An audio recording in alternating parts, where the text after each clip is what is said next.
Hello नमस्कार दोस्तों, आप देख रहे हैं पीपीटी न्यूज और मैं हूं आपके साथ संजय रामफल। करते हैं फटाफट खबरों की तरफ रुख। चरखी दादरी का हूं, चरखी दादरी की बातें करता हूं। आइए आज डालते हैं दिन भर जिले में क्या रहा और प्रशासन की जो पुख्ता खबरें हैं वो भी आपके समक्ष हैं। सत्य, अहिंसा एवं प्रेम के पुजारी राष्ट्रपिता महात्मा गांधी जी के स्मृति दिवस पर उन्हें शत शत नमन। उपायुक्त मनदीप कौर ने कहा है कि स्वच्छता, सामाजिक बंधुत्व तथा त्याग एवं आत्म सुधार के प्रति उनके ओजस्वी विचार संपूर्ण विश्व का सदैव मार्गदर्शन करते रहेंगे और आम जन को भी उनके बताए मार्ग पर चलने का आह्वान किया गया है। अब करते हैं फटाफट खबरों की तरफ रुख। कर वसूली के लिए आबकारी एवं कराधान विभाग ने शुरू की वन टाइम सेटलमेंट योजना। जी हां, उपायुक्त मनदीप कौर ने जानकारी देते हुए बताया कि व्यापारी व उद्योगपति 30 मार्च तक उठा सकते हैं वन टाइम सेटलमेंट योजना का लाभ। जानकारी के लिए आपको बता दें कि हरियाणा आबकारी व कराधान विभाग द्वारा कर वसूली को लेकर वन टाइम सेटलमेंट योजना की शुरुआत की गई है। पंजीकृत व्यापारी और उद्योगपति आगामी 30 मार्च तक योजना का लाभ उठा सकते हैं। उन्होंने जानकारी देते हुए बताया कि जीएसटी से पहले 7 कर अधिनियमों से संबंधित मामलों को निपटाने के लिए यह योजना शुरू की गई है। उपायुक्त मनदीप कौर के अनुसार व्यापारियों व उद्योगपतियों के बकाया टैक्स से जुड़े मामलों को निपटाने के लिए विभाग द्वारा ओटीएस योजना के तहत छूट दी गई है। उन्होंने जानकारी देते हुए बताया कि योजना के तहत जीएसटी से पहले 7 कर अधिनियमों से संबंधित मामलों को निपटाने के लिए 4 श्रेणियों के तहत ब्याज में छूट दी गई है। ये नामतः स्वीकृत कर, विवादित कर, निर्विवादित कर और अंतरीय कर है। योजना में स्वीकृत के तहत 100% टैक्स का भुगतान करने पर ब्याज पूरी तरह से माफ हो जाएगा। इसी प्रकार से विवादित कर के तहत 50 लाख रुपए तक की कर राशि का 30% व 50 लाख से ऊपर की राशि में 50% कर का भुगतान करने पर ब्याज व दंड राशि शून्य हो जाएगा। निर्विवादित कर श्रेणी के तहत 50 लाख रुपए से कम या बराबर के मामले में मूल कर का 40% व अन्य सभी मामलों में 60% जमा करवाने पर ब्याज राशि शून्य हो जाएगी। उपायुक्त मनदीप कौर ने बताया कि अंतरीय कर के तहत 30% टैक्स राशि जमा करने पर ब्याज राशि शून्य हो जाएगी। इस योजना के तहत व्यापारी और उद्योगपति 30 मार्च तक ऑनलाइन पोर्टल पर आवेदन कर लाभ उठा सकते हैं। इसके अलावा विभाग द्वारा एक ओटीएस हेल्प डेस्क की भी स्थापना की गई है, जिस पर व्यापारी व उद्योगपति वन टाइम सेटलमेंट योजना की जानकारी प्राप्त कर सकते हैं। करते हैं दूसरी खबर की तरफ रुख। सरकार की योजनाओं का फायदा लेने के लिए किसानों को मेरी फसल मेरा ब्यौरा पोर्टल पर पंजीकरण करवाना अनिवार्य है। उपायुक्त मनदीप कौर जानकारी के लिए बता दें, सरकार की योजनाओं का फायदा लेने के लिए किसान भाइयों को कृषि एवं किसान कल्याण विभाग के पोर्टल पर मेरी फसल मेरा ब्यौरा पोर्टल पर पंजीकरण करवाना अति आवश्यक है। उपायुक्त मनदीप कौर ने जानकारी देते हुए बताया कि कृषि एवं किसान कल्याण विभाग द्वारा मेरी फसल मेरा ब्यौरा पोर्टल चलाया जा रहा है। सरकार की जन कल्याणकारी योजनाओं का लाभ लेने के लिए किसानों को विभाग के पोर्टल पर पंजीकरण जरूरी करना चाहिए।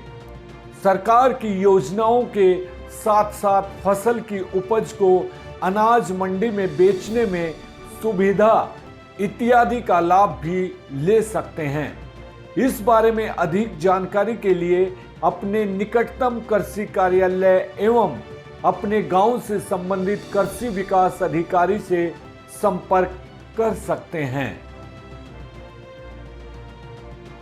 लड़की की शादी में शगुन के तौर पर दी जाती है 71,000 रुपए की आर्थिक सहायता। उपायुक्त मनदीप कौर। उपायुक्त मनदीप कौर ने जानकारी देते हुए बताया कि सरकार के सामाजिक न्याय तथा अधिकारिता, अनुसूचित जातियां एवं पिछड़े वर्ग कल्याण और अंत्योदय विभाग द्वारा आम जन के लिए अनेक योजनाएं क्रियान्वित की जा रही हैं, जिसमें मुख्यमंत्री विवाह शगुन योजना के तहत लड़की की शादी में शगुन के तौर पर आर्थिक सहायता भी दी जाती है। उन्होंने बताया कि प्रदेश सरकार द्वारा चलाई जा रही मुख्यमंत्री विवाह शगुन योजना के तहत पात्र दंपति को 71,000 रुपए तक की सहायता दी जाती है। साथ ही विवाह के 30 दिन के अंदर पंजीकरण करवाने पर 1100 रुपए की प्रोत्साहन राशि भी भेंट की जाती है। प्रदेश सरकार द्वारा गरीबी रेखा से नीचे जीवन यापन करने वाले परिवारों की बेटियों के विवाह में सहायता राशि प्रदान की जाती है। इन परिवारों की बेटियों के विवाह को संपन्न करने के लिए सरकार द्वारा यह योजना चलाई हुई है।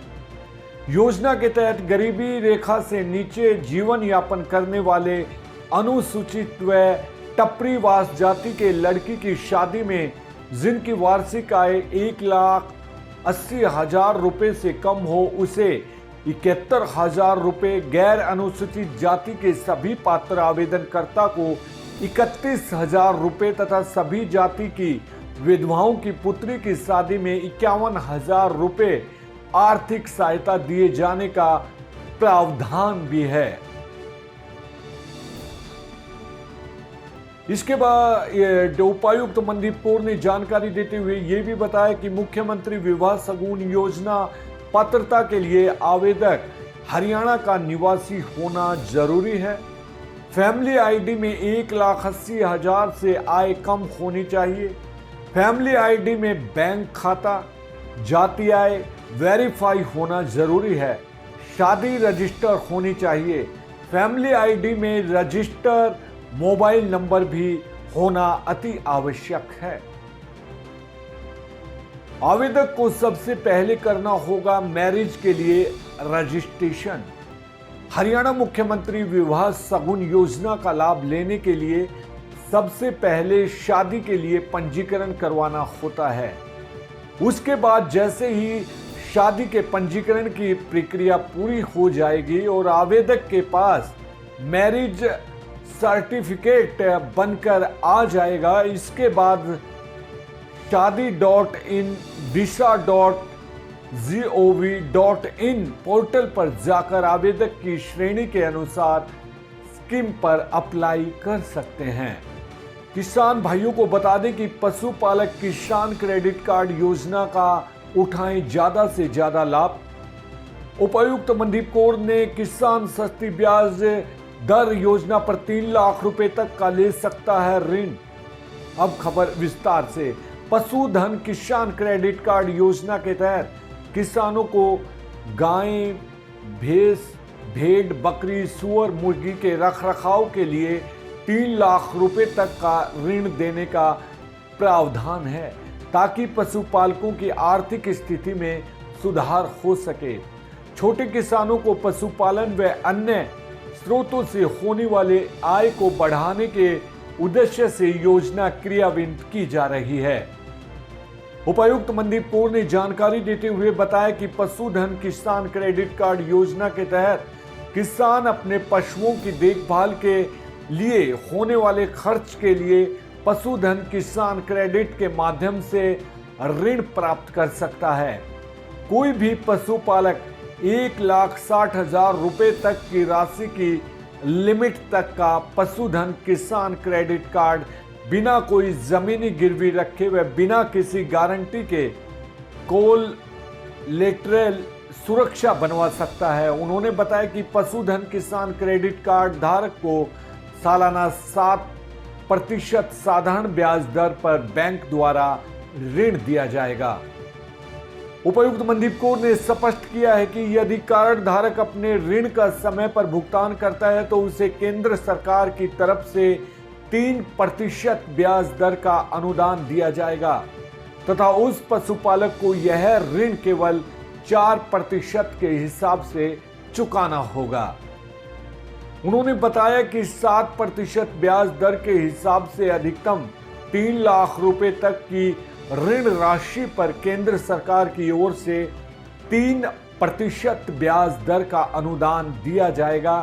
कार्ड धारक द्वारा ऋण की राशि जरूरत के अनुसार समय पर ली जा सकती है और सुविधा के अनुसार जमा भी करवाई जा सकती है। कार्ड धारक को ऋण राशि निकलवाने या खर्च करने के 1 साल की अवधि के अंदर किसी भी एक दिन के लिए ऋण की पूरी राशि को जमा करवाना अनिवार्य है ताकि साल में एक बार ऋण शून्य हो जाए। नशा हमारे यौवन की खुशियां छीन लेता है, मानसिक रूप से अपंग बनाता है। यह उद्धार प्रजापिता ब्रह्मा कुमारी ईश्वरीय विश्वविद्यालय की कादमा शाखा के तत्वाधान में चलाए जा रहे मेरा भारत नशा मुक्त भारत अभियान के अंतर्गत मेरा गांव नशा मुक्त गांव अभियान के दौरान राजकीय वरिष्ठ माध्यमिक विद्यालय कादमा गोपालवास बडराई में विद्यार्थियों को संबोधित करते हुए ब्रह्मा कुमारी ज्योति बहन ने व्यक्त किए। उन्होंने कहा कि हमें अपनी युवावस्था में शारीरिक और मानसिक शक्ति को रचनात्मक कार्यों में लगाना चाहिए। आज हम सभी के लिए चिंता का विषय है, छोटे बच्चे भी टेंशन डिप्रेशन के शिकार होते जा रहे हैं, जिसके कारण अल्पकालिक शांति के लिए बीड़ी सिगरेट शराब या अन्य व्यसनों का सहारा ले रहे हैं, जो भारत देश के लिए एक गंभीर समस्या है क्योंकि देश के कर्णधार मानसिक रूप से अपंग हो रहे हैं।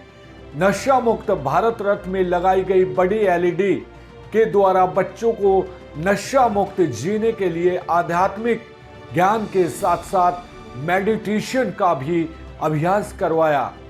ब्रह्मा कुमारी नेहा बहन ने नशा मुक्त जीवन जीने के लिए शपथ भी दिलाई गई। तो दोस्तों, ये थी आज की हमारी अहम मुख्य खबरें। कल फिर मिलते हैं इसी वक्त इसी समय। अगर आप भी अपनी कोई प्रतिक्रिया देना चाहते हैं, आप भी अपनी कोई समस्या है खबर भेजना चाहते हैं, तो आप बेबाक होकर भेजिए। हम 24 घंटे आपकी सेवा में उपलब्ध हैं। अब संजय रामफल को दीजिए इजाजत। कल फिर मिलते हैं इसी वक्त इसी समय। नमस्कार। अपना ख्याल रखिए, सुरक्षित रहिए।